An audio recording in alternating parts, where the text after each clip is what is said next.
April is Sexual Assault Awareness Month, and the Sex Abuse Treatment Center of Kapi'olani Medical Center for Women and Children is reminding the public that sexual violence is widespread and affects us all in some way.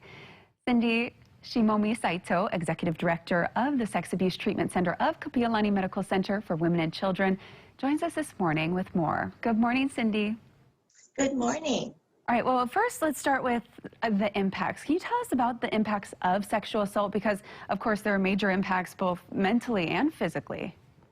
Well, we're right in the middle of Sexual Assault Awareness Month, and awareness is so important because sexual assault happens so much more frequently than people know.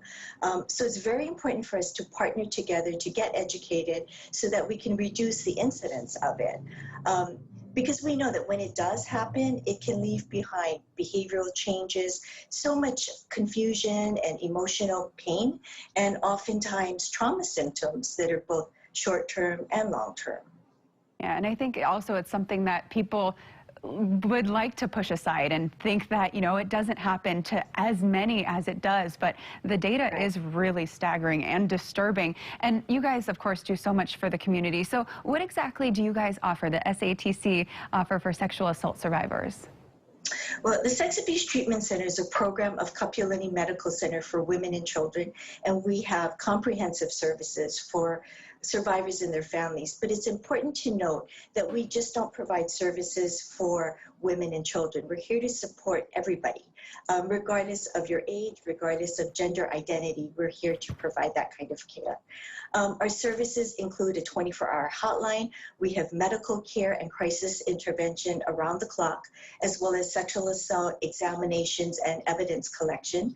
We have ongoing advocacy and crisis counseling and long-term therapy if that's needed. And if a person is going through the criminal justice process, we can also be there to provide support throughout that.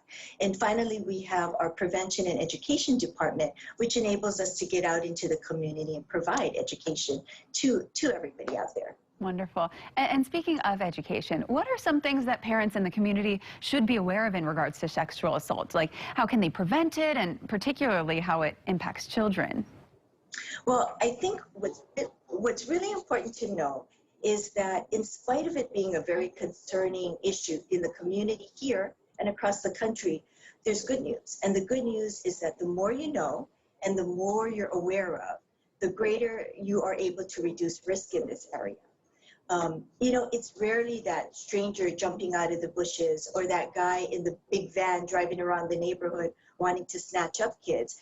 Really, when sex assault happens, it happens at the hand of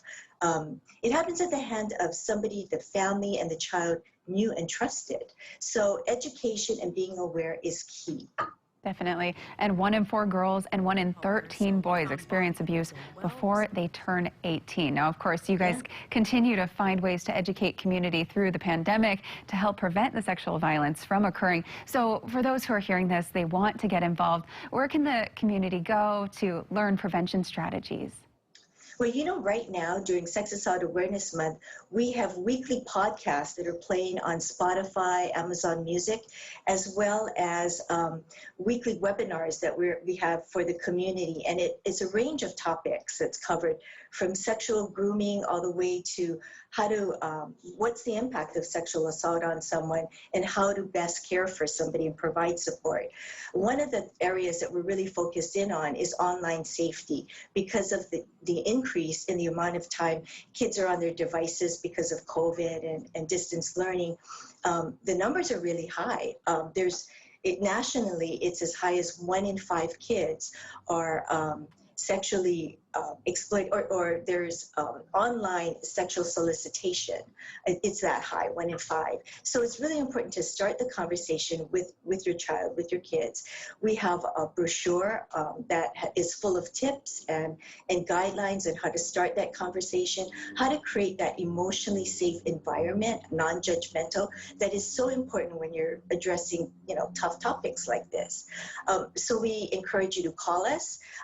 We have a 24-hour hotline number. Visit us on our website. It's satchawaii.org. and we have information to share. We know that when sex assault happens, it really is the responsibility of the offender. But we also believe that if we partner together and share information, we'll be able to affect change and keep our kids safer in our community. So thank you for having us on to share this. Of course, so happy to have you. And thank you, of course, for all that you do for our community. And if any of our viewers are a victim of sexual assault or know someone who is, there is help out there. We'll have all the information to their website on our website, kh12.com. But thank you so much, Cindy, for joining us this morning. Thank you.